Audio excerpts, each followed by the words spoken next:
अभिजनवतो भर्तुः श्लाघ्ये स्थिता गृहिणीपदे विभवगुरुभिः कृत्यैस्तस्य प्रतिक्षणमाकुला तनयमचिरात् प्राचीवार्कं प्रसूय च पावनं मम विरहजाम न त्वं वत्से शुचं गणयिष्यसि।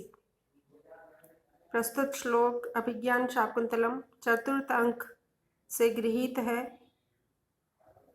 जब शकुंतला महर्षि कण्व के आश्रम से विदा होती है और वह पूछती है कि मैं कैसे आपके बिना जीवन धारण कर सकूंगी। विदाई के अवसर पर शकुंतला पिता महर्षि कण्व का आलिंगन करके उनसे पूछती है कि मैं आपके बिना कैसे रह सकूंगी। तब महर्षि कण्व उसके प्रति कहते हैं, अभिजनवतो भर्तुः श्लाघ्ये गृहिणी पदे स्थिता। अभिजन का अर्थ उच्च कुल वाले पति के श्लाघनीय प्रशंसनीय गृहिणी पद पर स्थित हुई।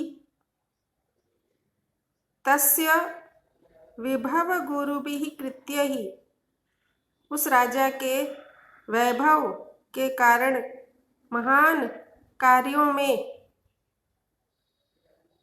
प्रतिक्षण व्यस्त रहती हुई, प्रतिक्षणम आकुला, प्रतिक्षण व्यस्त रहती हुई। और तीसरे चरण में कहते हैं तनयम अचिरात। अचिरात का अर्थ शीघ्र, शीघ्र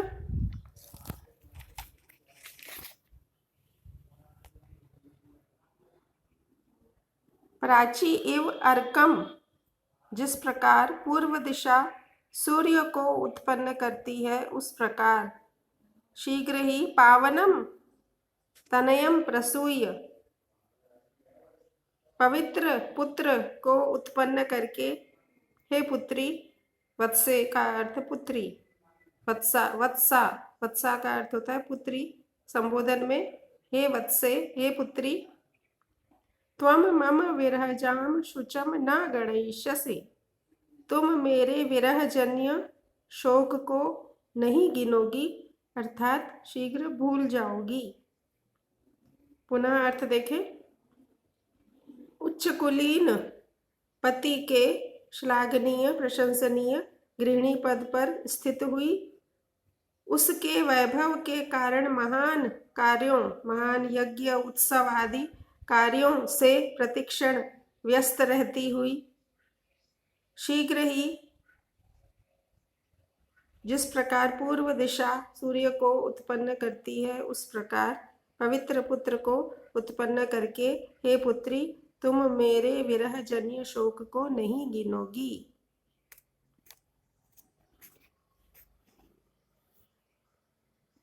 इस श्लोक में महर्षि कण्व शकुंतला को आश्वस्त करते हैं कि तुम पति के घर जाकर उसके कार्यों में व्यस्त रहती हुई मुझे शीघ्र भूल जाओगी, इसलिए धैर्य धारण करो।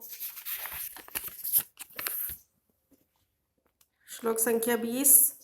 भूत्वा चिराय चतुरंतमयी सपत्नी दौष्यन्तीम प्रतिरथम तनयम निवेश्य भर्त्रा तदर्पित कुटुंब भरेण सार्धम शांते करिष्यसि पदम पुनराश्रमे अस्मिन्। जब शकुंतला महर्षि कण्व से पूछती है कि मैं पुनः इस आश्रम में निवास कब कर सकूंगी, तब महर्षि कण्व उत्तर देते हैं,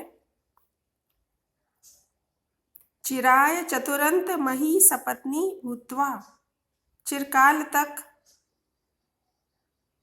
चारों समुद्रों तक फैली हुई मही, मही का अर्थ धरती, धरती की सपत्नी होकर, राज्य की सपत्नी होकर, राजा की एक पत्नी उसका राज्य माना गया है। क्योंकि पत्नी के प्रति पति का जो दायित्व होता है, उसकी रक्षा करने का, उसके भरण पोषण करने का जो दायित्व पति का पत्नी के प्रति होता है, वही दायित्व एक राजा का उसके राज्य के प्रति होता है।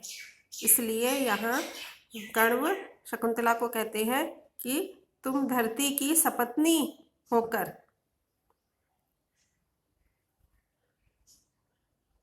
अप्रतिरथम दौष्यंतीम तनयम निवेश्य, अप्रतिम महारथी दुष्यंत पुत्र को उस राज्य पर नियुक्त करके राज्य की रक्षा कार्य का दायित्व उसे सौंपकर तदर्पित कुटुंब भरेण भर्त्रा सार्धम, उस पुत्र पर कुटुंब के भरण पोषण के दायित्व को सौंपकर, कुटुंब के भरण का दायित्व सौंपने वाले भर्त्रा सार्धम पति के साथ पुनः अस्मिन् शांते आश्रमे, इस शांत आश्रम में पदम करिष्यसि, स्थान प्राप्त कर सकोगी, यहाँ आकर रह सकोगी। पुनः अर्थ देख ले। चारों समुद्रों तक फैली हुई धरती की सपत्नी होकर, चिरकाल तक सपत्नी होकर, अप्रतिम महारथी दुष्यंत पुत्र को राज्य पर नियुक्त करके उस पर कुटुंब के भरण पोषण के दायित्व को सौंप देने वाले पति के साथ ही पुनः इस आश्रम में स्थान प्राप्त कर सकोगी। यहाँ महर्षि कण्व के द्वारा यह संकेत दिया गया है कि जब वानप्रस्थ आश्रम प्रारंभ होगा, लगभग 50 वर्ष की अवस्था में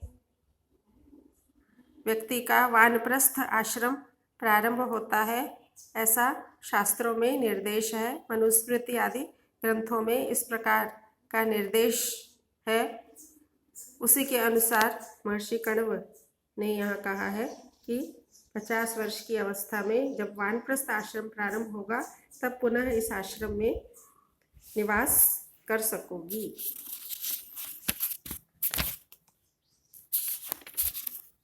इसके उपरांत श्लोक संख्या 22, इस चतुर्थ अंक का अंतिम श्लोक है। अर्थो हि कन्या परकीय एव तामद्य संप्रेष्य परिगृहीतो जातो ममायं विशदा प्रकामं प्रत्यर्पितन्यास इवांतरात्मा। इस श्लोक का अनुवाद अगले आगामी वीडियो में विद्यमान है।